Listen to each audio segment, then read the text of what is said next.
এখানে যারা উপস্থিত আছেন তাদের সবাইকে আমার সালাম এবং শুভেচ্ছা।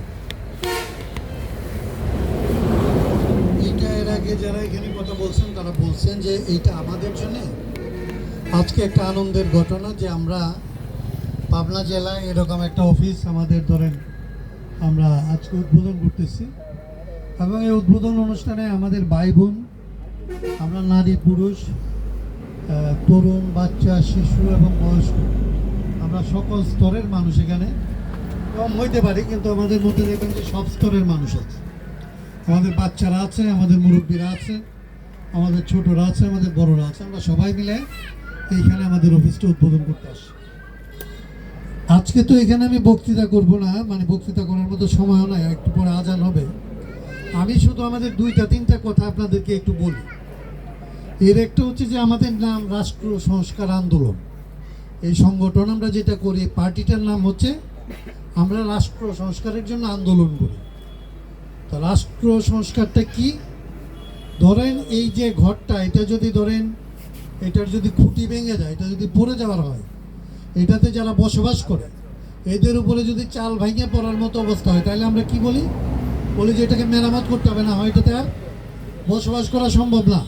এটা যদি পানি পড়ে তাহলে আমরা বলি যে চালটা ঠিক করতে হবে। এই খুঁটি ভেঙে গেলে আমরা মনে করি খুঁটি ঠিক করতে হবে।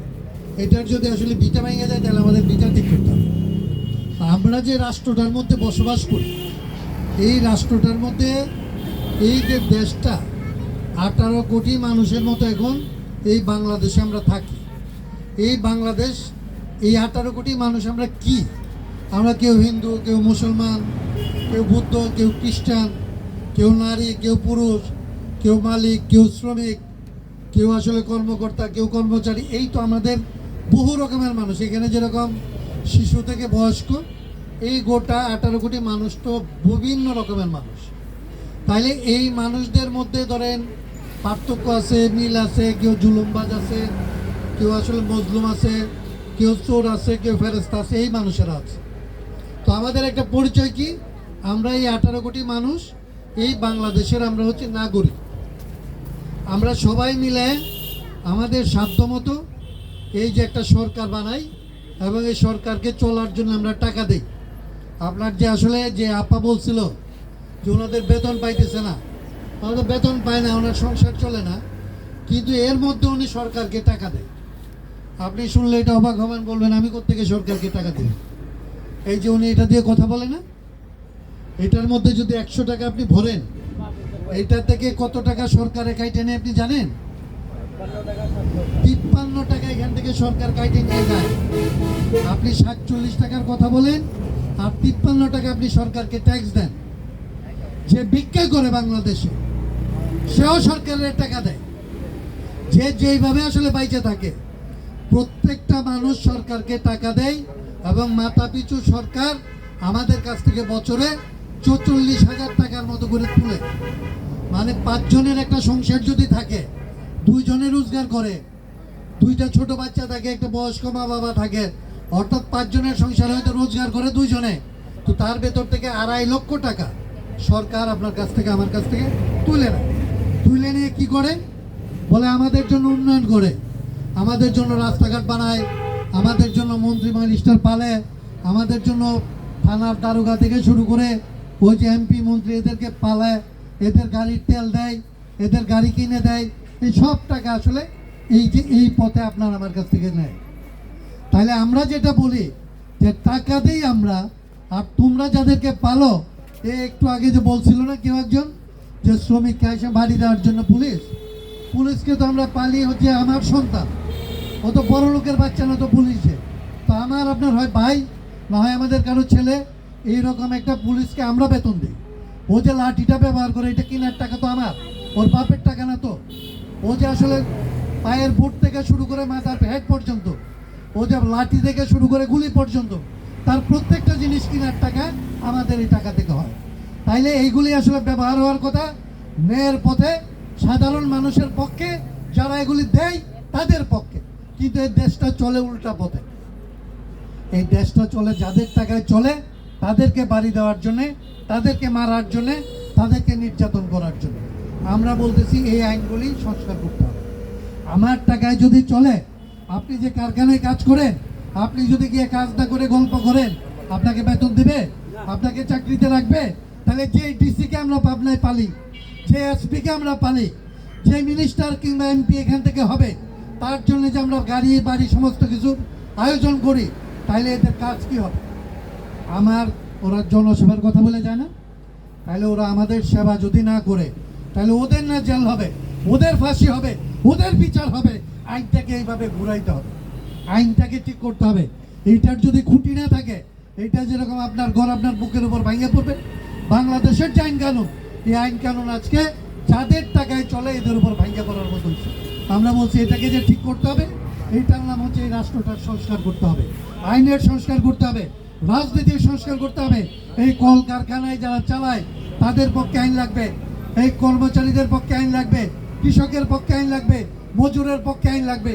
আইন সব আমাদের বিপক্ষে। এই আইন পরিবর্তন করতে হবে, মেরামত করতে হবে, এইটাকে বলে সংস্কার করতে হবে। আমরা সেই কাজগুলি করার জন্য এই রাষ্ট্রটাকে আমাদের পক্ষে যাতে আসে, সেইটার সংস্কার করার জন্য এই রাজনীতি আমরা শুরু করছি। বেশি দিন হয় নাই, কিন্তু বাংলাদেশে এখন শুনবেন সমস্ত টেলিভিশন খুললেই, রেডিও খুললেই দেখবেন সবাই বলতেছে সংস্কার লাগবে, সংস্কার লাগবে। এই সংস্কারের গল্পটা আমরা বাংলাদেশে গত 12 বছর থেকে বলতে বলতে আজকে সবাই বলতেছে এটা করা লাগবে, কিন্তু কিভাবে করা লাগবে এখন পর্যন্ত এটা নিয়ে সবাই একমত হইতে পারতেছে না। এটা নিয়ে আমরা দেখবেন যে আমরা তর্ক করতেছি, আলাপ করতেছি, আমরা বলতেছি যেটার মধ্যে আপনাদের যদ্দূর আপনারা মনে করেন যে তর্কের বাইরে আসেন, আগে উত্তর পরিবর্তন করি, বাকিটা পরে করব, তাতেও ধরেন সবাইকে ঐক্যমত্যে আনতে পারতেছি না।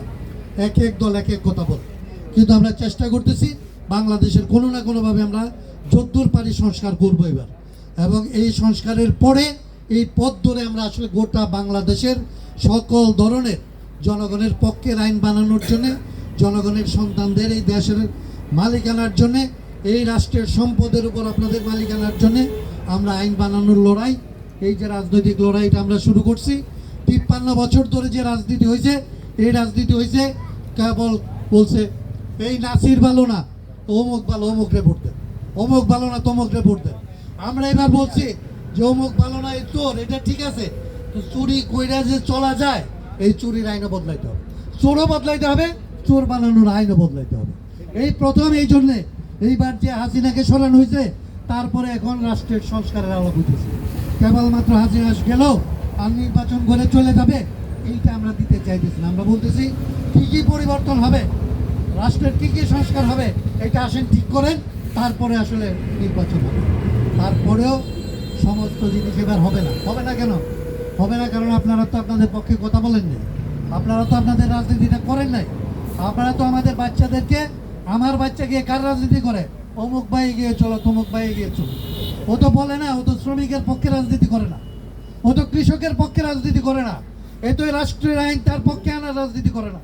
ও আপনার খায়, আপনার পরে আপনি ওরে শিক্ষিত বানান, ও পাহারা দেয়, অন্যের রাজনীতি করে, অন্যের দল করে। ওকে ঠিক করতে হবে, বলতে হবে তোর বাপের যেখানে স্বার্থ, তোর মার যেখানে স্বার্থ, দেশের মানুষের যেখানে স্বার্থ, সেই রাজনীতি আমাদের করতে হবে। এবং সেই রাজনীতি করার জন্যেই আজকে পাবনায় ছোট্ট একটা অফিস আপনারা নিছেন, কিন্তু এই রাজনীতি সারা দেশে আমাদের ছড়াই দিতে হবে। আপাদের নিজেদের আলাপ করতে হবে, ভাইদের আলাপ করতে হবে, তরুণদের আলাপ করতে হবে।